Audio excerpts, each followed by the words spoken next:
Saya memahami banget dengan Dr. Tifa ini, kenapa dia sampai menangis dan sebagainya ya kan. Kemudian sebenarnya dengan bulian-bulian itu bukannya menambah dia tidak semangat, tidak itu merupakan power bank buat dia gitu loh. Oleh sebab itu, kalau menurut saya, kalau ini sampai dilanjutkan, itu blunder buat Jokowi, bukan buat kami loh ya. Nah, oleh sebab itu kami siap dan kami sangat eager, adrenalin kami naik ini, jujur aja, untuk berhadapan langsung, untuk menemukan hal seperti ini.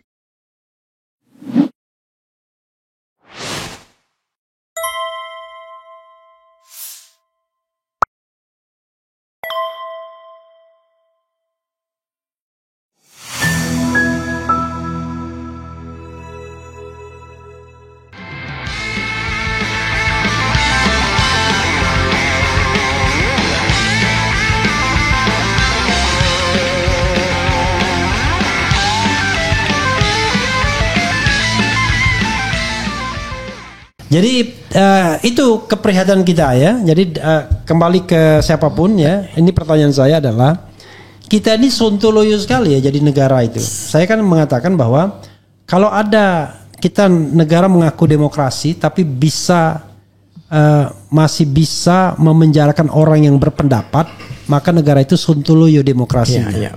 Silakan. Iya, jadi begini. Sebenarnya kan dalam teori good governance, accountable adalah kewajiban pejabat publik itu. Apa ya itu? Kewajiban mereka itu menjawab pertanyaan masyarakat. Ya kan, yang disebut answerability, ya kan. Kemudian bersikap transparansi. Kemudian bersedia dikoreksi jika salah. Itulah yang good government itu sebenarnya prinsipnya. Satu.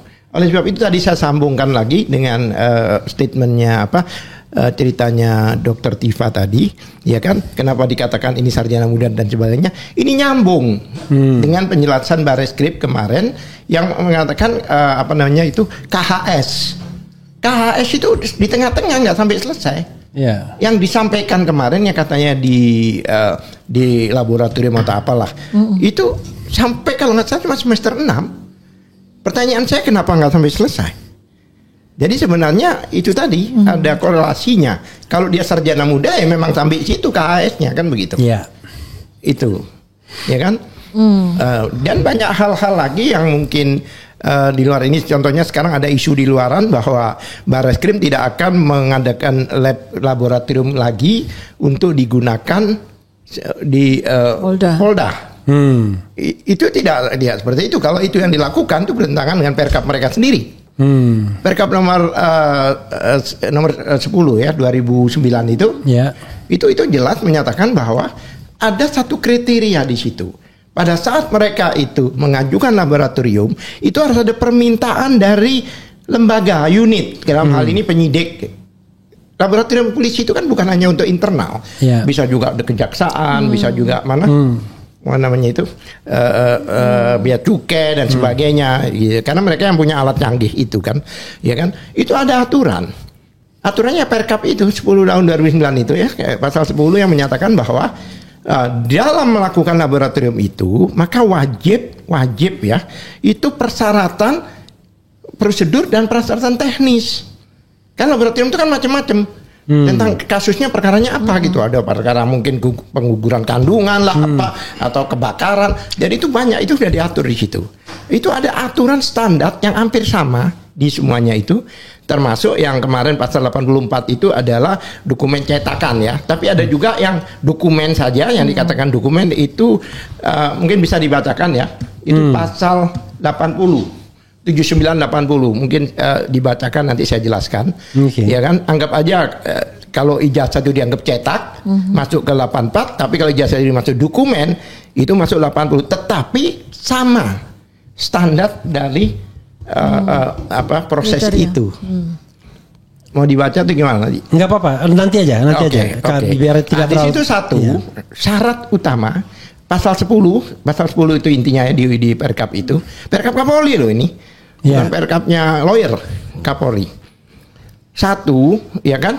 Itu harus ada permintaan. Dan mengatakan bahwa kalau syarat-syarat itu satu saja tidak dilengkapi, harus dikembalikan Jadi ini kayak sistem kalau kita itu mau P19, P18 kalau dengan kejaksaan itu kan dikembalikan. Itu juga demikian. Jika tidak lengkap dikembalikan. Kemudian 14 hari dikasih waktu harus balik. Kalau kurang lengkap balik lagi. Kalau sampai akhir itu tidak lengkap, maka harus dikembalikan dan tidak diberi hasil. Itu. Nah, di situ syaratnya diantaranya satu, yaitu ada laporan, ada permintaan. Kedua, harus ada laporan polisi, baik itu pengaduan atau laporan, ya kan? Itu kan ada nomornya, nomor sekian contohnya, ya kan? Pengaduan sekian, dan itu tindak pidana apa? Dalam perkara itu tindak pidana harus jelas, tindak pidana apa? Ya, kemudian ada BAP, berita acara pemeriksaan saksi, pelapor, bahkan disitu tersangka. Kalau ada berita acara pemeriksaan tersangka, itu berarti pada akhir penyidikan, bukan pada penyelidikan. Mana ada tersangka di penyelidikan. Dan satu hal, penyidikan itu tidak diatur di Perkap. Tidak diatur di mana? KUHAP. Tidak ada. Jadi kayak penghentian penyelidikan ya dan sebagainya itu diatur di surat edaran Kapolri, ya kan, nomor 7 tahun 2018. Coba dilihat itu. Ya, jadi nanti aja. Oke. Jangan terlalu teknis. Iya, enggak, ini penting juga karena ini kan digaung-gaungkan terus kan, ya kan. Lah, ada berita acara saksi bahkan tersangka di situ. Harus dilampirkan. Kalau enggak tidak bisa diperiksa. Yang terakhir, bukan terakhir, sebelum terakhir, itu ada namanya berita acara penyitaan. Pernyataan saya, apa ada itu semua? Kalau memang ada, kenapa dikembalikan? Nggak boleh dikembalikan sebelum selesai pemeriksaan. Ini bukannya setelah dikatakan penyelidikan selesai loh itu. Pada waktu diumumkan sendiri, itu sudah dikembalikan. Ya kan? Bagaimana kalau berita acara penyitaan, ya kan? Berarti ini tidak ada berita acara penyitaan. Kalau ada mekanisme pengembaliannya apa? Diminjam pakai. Ada aturan itu diatur di KUHAP pasal 75. Coba dibaca itu ada itu. Satu. Berat sekali sama Pak Al-Qadir ini. Yang kedua, begitu dia nyebut pasal saya suruh baca. Iya, supaya saya bisa jelasin. Iqra itu paling penting. Rasulullah pertama kali Iqra juga itu kan. Bacalah itu. In general aja karena kita terakhir gongnya. Ijazah pembanding. Yang untuk membanding ini identik atau bukan harus diverifikasi dulu apakah otentik apa tidak. Makanya berkali-kali saya katakan kalau seandainya palsu sama palsu identik, nggak harus asli dengan asli. Ya. Apalagi yang kita tanya cuma 3. Padahal ada kan beberapa orang yang satu angkatan, ya kan, yang nomor 1105, 1115 dan 1117 itu berbeda dengan 1120 kalau nggak salah itu. Itu Bang Refli lebih tahu itu. Berbeda, angkatannya sama. Berarti kesimpulannya apa? Ada yang berbeda. Terakhir jangan lupa ya, biasanya yang mengajukan untuk pemeriksaan ini pelapor atau pengadu, bukan tiba-tiba diadakan. Bagaimana ada BAP pelapor? Pelapornya belum selesai di BAP. Sakit kan? Barangkali dia cabut laporan.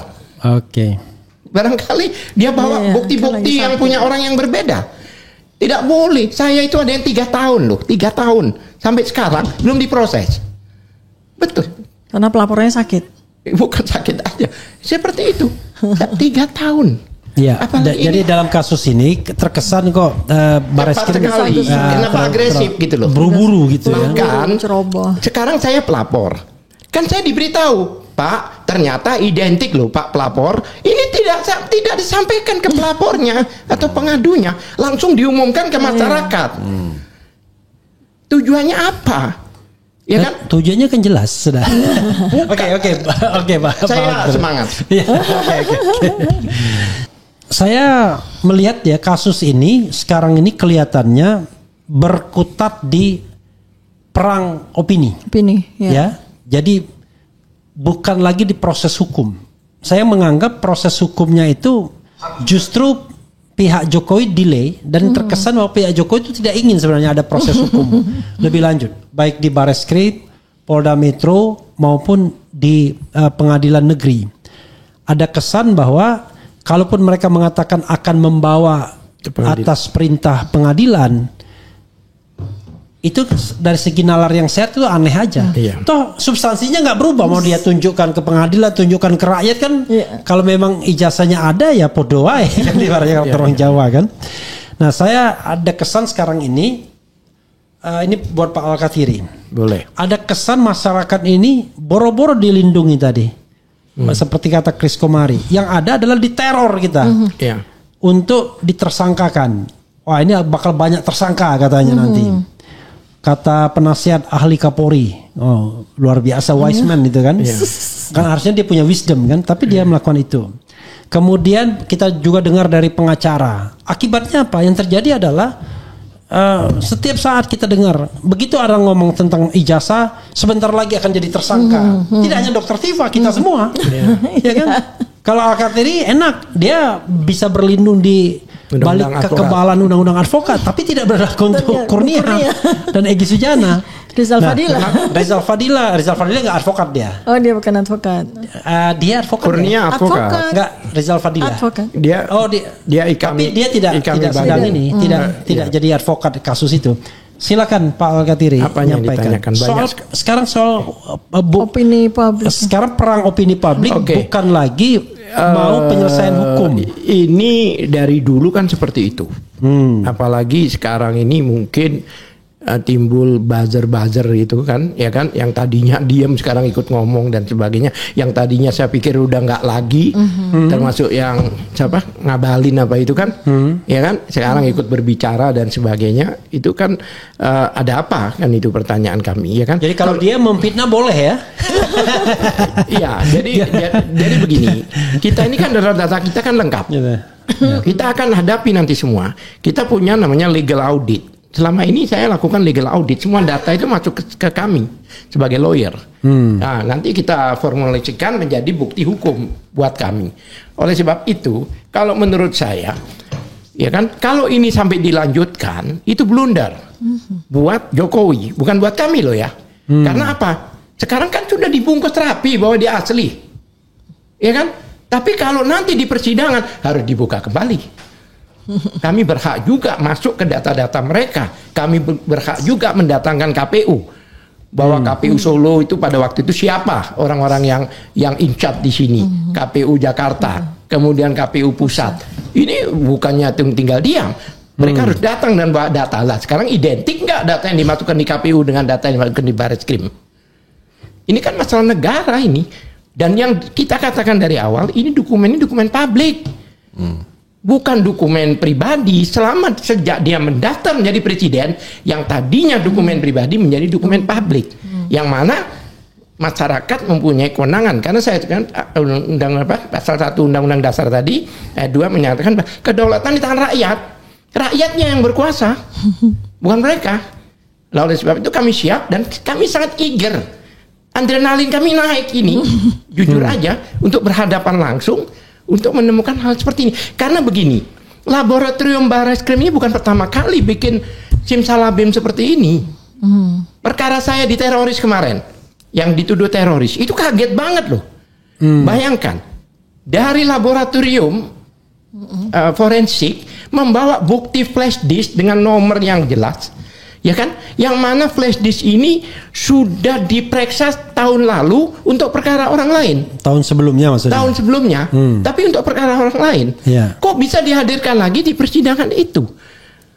Karena dibacakan oleh laboratorium forensik waktu itu, bahwa saya tanya, ini flash disk kapan? Tahun lalu. Perkara siapa? Perkara si A. Dia sebut nama seseorang. Langsung saya bilang, tolong di Google, apa putusan si A itu? Sampai inkrah. Ternyata putusannya mengejutkan kami. Ternyata flash disk itu di dalam putusan akhir inkrah Mahkamah Agung itu disita oleh negara untuk dimusnahkan. Kok baca muncul lagi? Bahkan sudah ada keterangan perintah dari Kejaksaan Negeri waktu itu untuk dimusnahkan. Sehingga saya bilang berarti ini flash disk palsu. Dan itu saya laporkan ke Propam dan sebagainya. Ini fakta. Jadi bukannya pertama kali, saya sudah sering menghadapi hal-hal seperti ini. Terus katanya hakim mencoba untuk membela waktu itu hakim. Ya, Anda nggak bisa bilang palsu. Terus ini kan sudah di dalam kekuasaan hakim. Kok bisa kembali lagi ke kepolisian? Berarti hakim yang salah. Akhirnya hakim bilang, ya mungkin juga palsu. Akhirnya begitu. Kami sudah untuk manuver-manuver kayak pesawat itu, kami sudah biasa lah di pengadilan itu. Makanya kami siap menghadapi itu. Ini blunder. Karena harus dibongkar lagi. Sekarang dia kan sudah diuntungkan bahwa itu dikatakan asli. Ya kan? Iya, tapi lagi-lagi ya gini. Kan tujuan society ini adalah untuk mengetahui apakah ijazah itu palsu atau tidak, atau fake atau original, kan begitu. Bukan bahwa nanti si A, si B, si C tidak ditersangkakan atau tidak dikriminalkan dan lain sebagainya. Itu kan pengembangan kasusnya. Tapi the core business dari kasus ini adalah ijazah. Ijazah itu apakah fake atau original? Iya. Dan dikaitkan dengan the right to know tadi, the right to know. Jadi hak untuk kita mengetahui masyarakat. Tapi kan sekali lagi, kalau forumnya nggak ada gimana? Kan kita sudah mengajukan untuk gelar perkara khusus. Oke, untuk dibuka semuanya. Yakin bisa? Loh, ya insya Allah bisa. Ketika perkara Ahok itu karena masyarakat ingin melihat dia sampai bukan di pengadilan tapi sidangnya di Kementerian apa?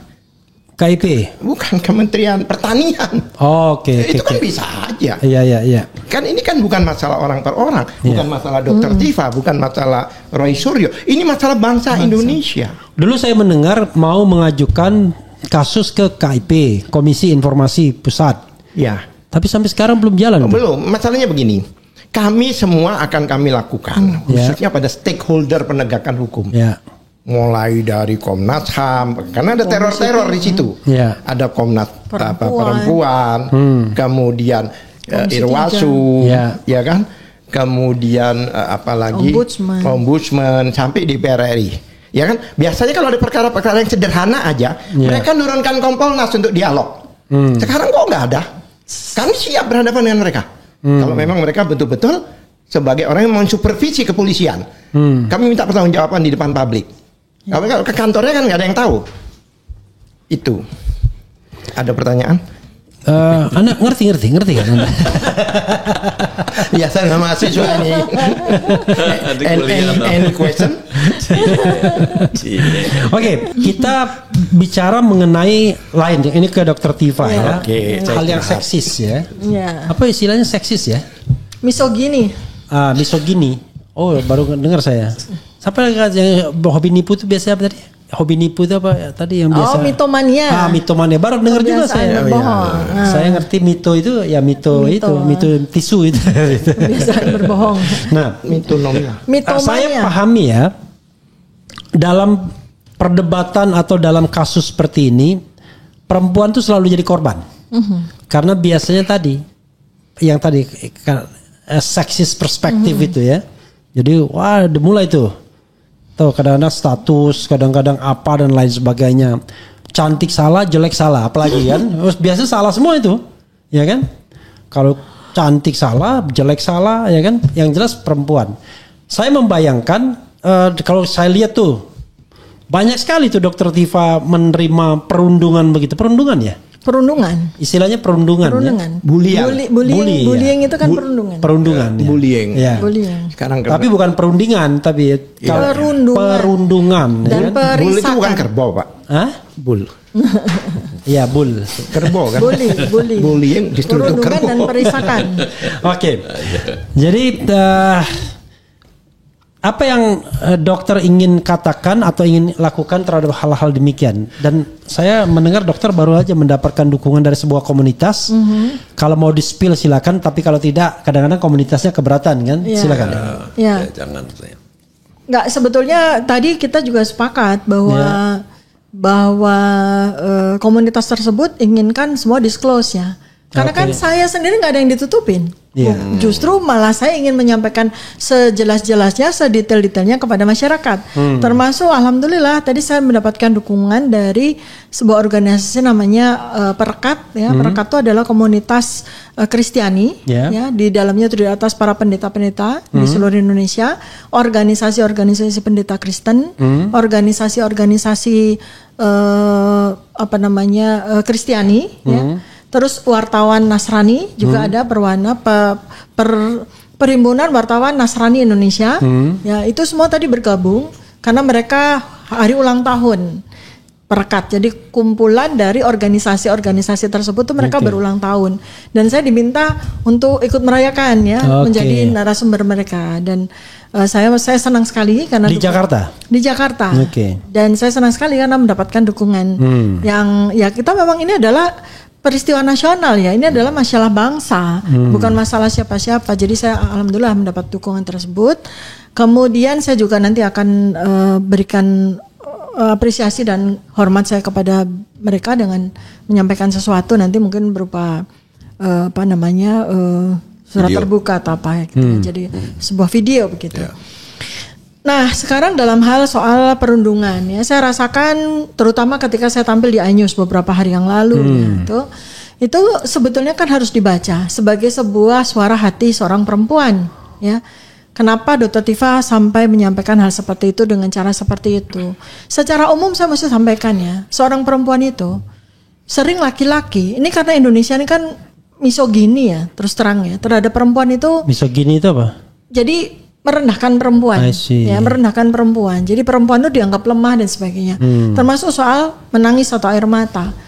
Kalau seorang laki-laki menangis di muka publik, misalnya ada beberapa kali Joko Widodo menangis, terlihat menangis dan sebagainya, terlihat heroik gitu loh. Wah presiden menangis gitu ya, di akhir masa jabatannya mengakui kesalahan dan segala macam gitu. Tapi ketika seorang perempuan menangis di depan publik, sekjen partai dulu ada juga yang menangis juga. Iya kan ya, sekjen partai atau siapapun juga laki-laki tuh terlihat heroik, terlihat jiwanya halus dan segala macam. Tapi begitu seorang perempuan menangis di depan publik, maka termul-termul, buzzer-buzzer seperti mendapatkan sebuah amunisi baru untuk semakin merundung Dr. Tifa. Dr. Tifa cengeng lah segala macam. Padahal supaya para bapak-bapak ini tahu, laki-laki di seluruh Indonesia tahu, kalau seorang perempuan menangis itu berarti dia berada di puncak kemarahannya. Tangisan perempuan itu adalah ungkapan kemarahan, bukan ungkapan kelemahan. Jangan salah. Maka saya katakan di situ bahwa apapun yang menjadi ancaman yang saya terima saat ini, apapun yang menjadi fitnahan seperti yang dikatakan Ngabalin bahwa ada bohir, bahwa ada, itu kan fitnah, ya kan? Apa yang dikatakan oleh seorang wakil rakyat DPR yang bernama Ibu Irma Caniago, sesama perempuan, tangkap saja itu mereka dan segala macam. Ancaman-ancaman verbal seperti itu, nggak kurang-kurang menambahi ancaman-ancaman yang bersifat seksis kepada saya sebagai seorang perempuan. Aduh, yang saya terima itu jauh lebih banyak dibandingkan dengan yang diterima oleh Dr. Roy Suryo dan Dr. Rismon Sianipar. Mereka itu perundungannya, bullyingnya, dan sekarang nih kalau saya lihat tendensinya ya, oleh para termul, oleh para buzzer itu adalah soal kredensial keilmuan mereka. Jadi seperti yang dikatakan Bu Irma Caniago terhadap Pak Roy Suryo, oh itu kan ahli telematika dari mana dan segala macam. Jadi dikecilkan kredensial mereka. Dr. Rismon Sianipar dipertanyakan doktorat dari Yamaguchi University-nya seperti itu. Itu sebatas itu. Kalau saya makian dari Sabang sampai Merauke itu saya dapat semua. Makian apa? Makian yang paling kotor, makian yang paling jahat, makian yang paling keji, itu saya dapat. Boleh disebut nggak? Kata-kata yang paling kasar. Nanti malah ada ustadz di sampingnya. Kata-kata yang paling kasar yang bisa Tapi kita udah bisa bayangkan ya. Kata-kata paling kasar itu baca sendiri aja bagaimana. Kata-kata paling kasar terhadap seorang perempuan yang dikatakan orang Aceh sampai orang Jayapura itu sudah pernah disampaikan ke saya sampai dengan hari ini. Enggak, maksudnya bahkan gini. Sekarang kita nggak menyebut daerahnya ya nanti maksudnya disampaikan oleh siapapun gitu. Disampaikan oleh siapapun ya, istilahnya gitu. Dari ujung Sabang barat sampai Merauke. Dari Sabang sampai Merauke kan biasa dari ujung barat sampai ujung timur. Itu quotes biasa kan, ya kan? Itu makian itu tuh udah pernah udah disampaikan ke saya. Belum lagi yang namanya caci maki. Nah, sekarang yang tambahan lagi, ini teror verbal.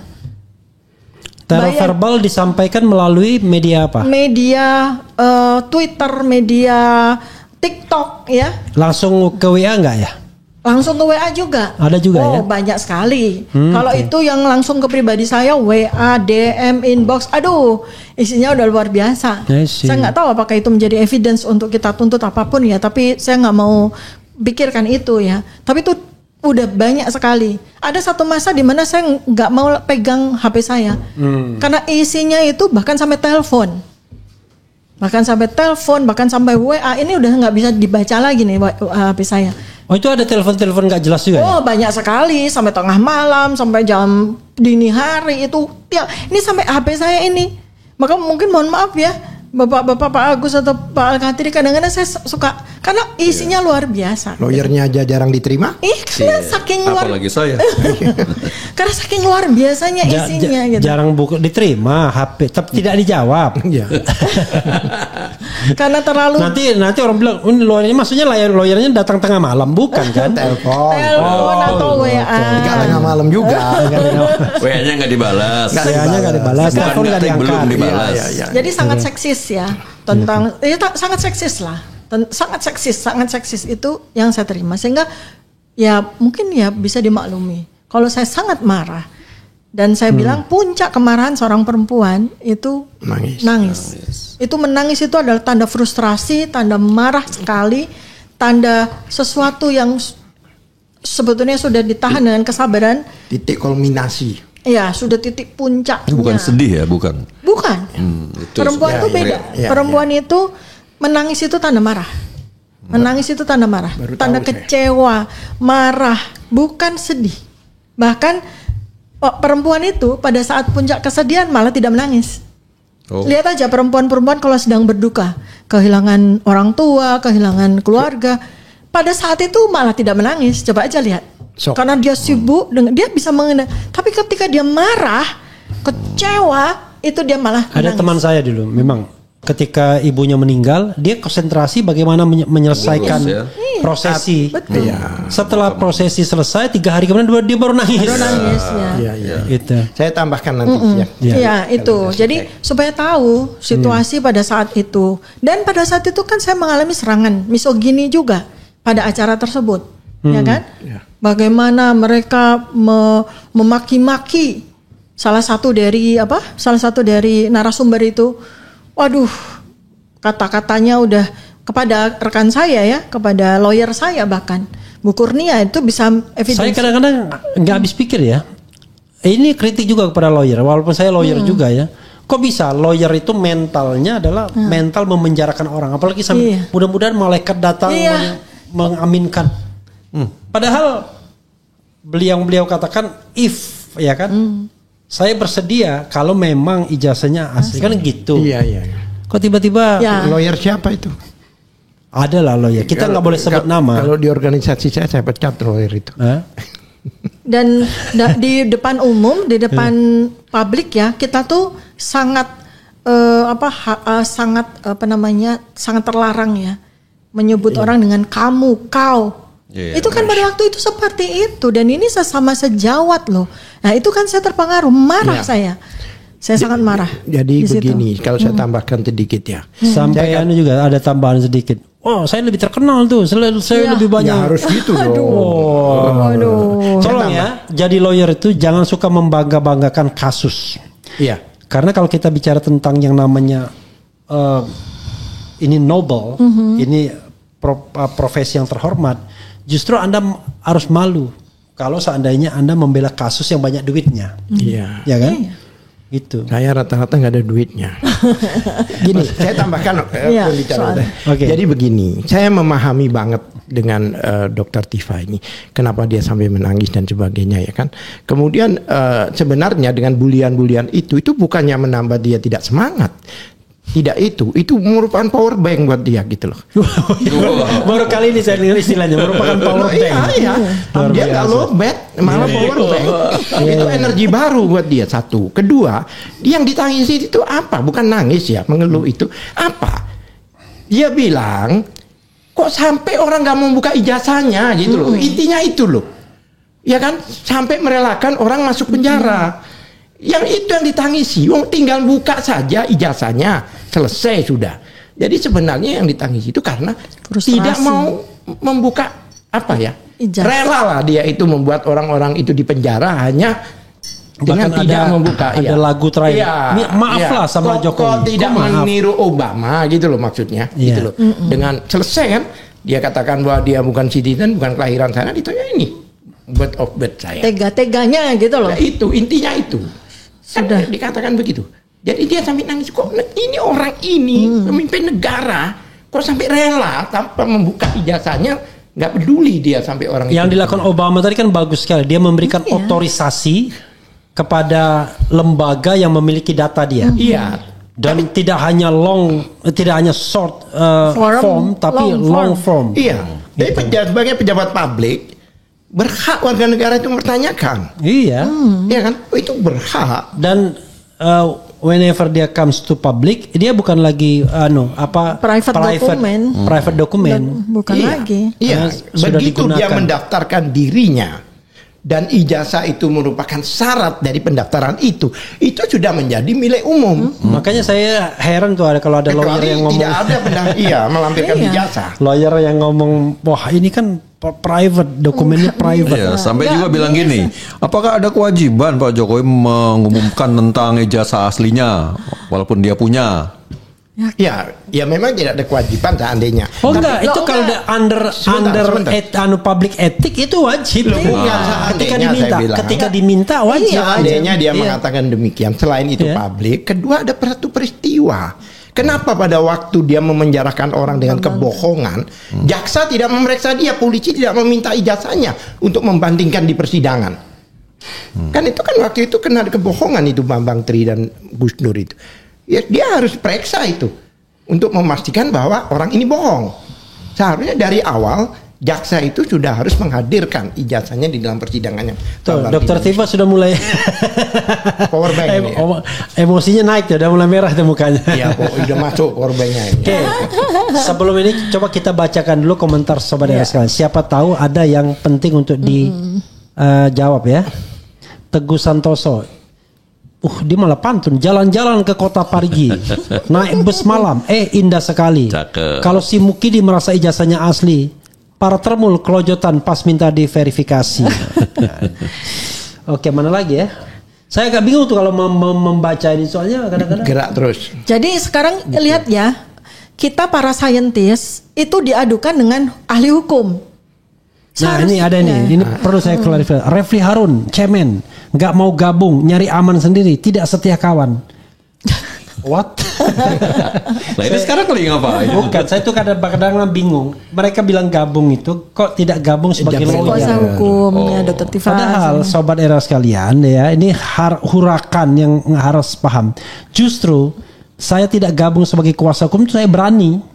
Karena kalau saya jadi kuasa hukum saya terlindungi sesungguhnya. Tapi kalau saya tidak jadi kuasa hukum saya tidak terlindungi. Cuman karena saya ini memberitakan kasus ini secara frequently terus menerus. Kalau saya jadi lawyernya itu namanya jeruk makan jeruk. Jeruk makan jeruk. Saya part of the problem, lalu saya pula memberitakan problem tersebut. Ini nggak paham-paham nih orang-orang ini. Makanya ketika suruh diajak bergabung saya bilang jangan. Kalau saya bergabung nanti jeruk makan jeruk. Bayangkan Pak Al-Katiri duduk di sini mewawancari Dokter Tifa yang kliennya. Kan It aneh. doesn't make sense, nggak masuk akal. Paham nggak? Wah, hurakan. Jadi Nggak kalau paham Bang dia. Refli Harun itu jeruk, saya advokat. Karena itu saya memilih, udahlah saya tidak ikut gabung sebagai advokat, tapi saya memberitakan ini sebagai public accountability saya, ya kan? Gitu. Dan Oke, memberikan silakan. advokasi juga. Dan ini kan part of his Sebagai- contribution kan? Kan kalau pemahaman saya tuh kan seorang lawyer pengacara itu nggak hanya bertugas sebagai kuasa hukum saja, harus tapi banyak omong memberikan aja ya. tapi juga memberikan konseling, memberikan consulting, memberikan advocating, termasuk sekarang ini kan. Termasuk. Iya. Nah, cuman Namanya tadi penasihat ada Penasihat hukum. ada etika yang harus saya jaga Iya. jaraknya antara narasumber dan provider Iya. kan begitu. Iya, Jadi you are narasumber, my sources, saya adalah provider dari YouTube ini begitu. Jadi nggak boleh saya makan jeruk gitu. Oke, silakan. Kecuali cuman sekali 2 kali. Iya. Ini saya puluhan kali sudah memberitakan ini. Oke, silakan. Hampir setiap hari. Apalagi Iya. yang Oke, Oh ya, saya mau bicara sedikit ya. Oke, silakan. Nggak sedikit. Jadi sebetulnya sekarang ini serangannya baik on air di media, di TV maupun yang ada di media sosial itu serangannya serangan-serangan ad hominem, serangan-serangan yang bersifat pribadi, bahkan fitnah-fitnah pribadi, sama sekali nggak ada isinya tentang substansi, tentang hakikat counter terhadap apa yang kami sampaikan. Nothing to do sama substansinya ya. Nggak ada sama sekali dengan substansi, gitu loh. Jadi sama sekali. Jadi memang itu menunjukkan justru kepanikan dari bagaimana mereka katakanlah yang melaporkan saya ini panik. Kenapa harus menggunakan termul-termul yang diternakkan begitu banyak sekarang? Kenapa harus menggunakan buzzer-buzzer senior pun diturunkan gitu kan? Kenapa? Serang aja dengan evidence based, objektif. iya, bicara saja diskusi dengan substansi. Ini kan sama sekali enggak. Bahkan anak saya pun kena korban sekarang. Anak saya dibully juga, anak saya diteror juga, sampai alamatnya di mana, ini anak tinggalnya di mana. Kan itu mengerikan sekali. Dan ini menurut saya kita nggak bisa salahkan kepada rakyatnya, masyarakatnya, pada elitnya. Iya. Karena elitnya itu yang tidak menyetop itu kan. Iya. Gitu. Malah justru menggunakan mereka untuk amunisinya mereka gitu. Jadi memang ya kelemahan kita ini adalah semua argumentasi itu tidak dijawab dengan argumentasi. Betul, itu. Ya kan? Jadi dijawab dengan, coba kita lihat ini Roy Suryo kemudian mempresentasikan mengenai perbedaan tuh 3 ijazah identik tidak identik. Ibarat ini dia orang tinggal dikobok-kobok aja. Enggak, itu enggak ada yang salah. Bagi saya itu enggak, itu identik. Jadi cuma ibarat nangkap ikan, dia kobok-kobok aja ikannya biar lari semua. Nah, ini menurut saya ketidakmampuan untuk jeli membuat argumentasi kan. Kalau nggak ngobok-ngobok biar ikannya lari, ngancam biasanya kan. Dan siapa yang ngomong lagi, kita tidak tertutup kemungkinan untuk melaporkan. Kira-kira begitu. Ini saya mau tanya ya, advokat itu boleh mengancam dengan borgol seperti itu di depan umum? Atau kita nggak usah bahas yang itu karena orangnya nggak ada di sini. Ya maksudnya ini sebuah kasus yang kelihatan dan itu terkena di saya kan. Iya. Apakah boleh gitu loh? Ya nggak boleh Etik mestinya. Ya kan? Itu masuk ke etik, bisa dilaporkan ke Iya. Bisa dilaporkan organisasinya. Kalau tidak, dan ada sebuah pertanyaan yang penting yang tadi saya dapatkan dari audiens tadi ya. Iya. Ada seorang milenial, dia sampaikan begini, Dok, ini kan sebuah dokumen yang sudah berlalu, gitu kan. Dan kenapa sih mesti diangkat-angkat terus? Oke, gitu. Itu kan pertanyaan yang sangat sering good banget. gitu. Walaupun dia nggak setuju sama kita, tapi kan dia masuk akal Ya, jawaban saya adalah gini. Iya. Apakah kita mau kita nanti akan punya presiden yang ke-10 dengan ijazah palsu, punya presiden yang ke-20 dengan ijazah palsu lagi, tanpa adanya penyelesaian? Ini adalah waktunya Tuhan membuka sebuah peluang buat kita untuk menyelesaikan sejarah hitam ini, untuk menguak kebenaran tentang dokumen ini, supaya tidak menjadi presiden di masa depan. Sebab kalau tidak, maka ini nanti akan terjadi lagi dan akan terjadi lagi, dan ini menjadi sebuah sejarah yang sangat kelam bagi bangsa Indonesia yang tidak akan terselesaikan. Presiden yang tidak bagus. Tapi Ya. kalau saya ya, itu jawaban saya. Kemudian yang kedua, ini sekarang belum final. Kita naluri seorang saintis adalah menyelesaikan masalah sampai tuntas, dan itu adalah sebuah sebuah tugas dari seorang peneliti, menyelesaikan masalah sampai tuntas. Nah, ini jangan sampai penyelesaian masalah dengan penelitian ini dihentikan secara paksa dengan kriminalisasi.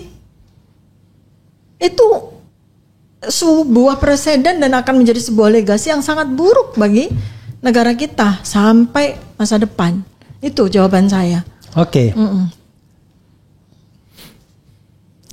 Kita membiarkan sebuah keburukan, ya, sebuah pertanyaan itu terus berlangsung. Iya, jadi begini, sebenarnya kan ada yang namanya etika publiknya, ya kan?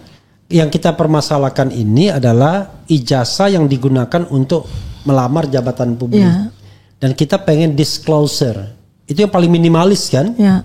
Dan ketika kita kemudian minta disclosure, memang ada kewajiban untuk mendisclose itu. Iya.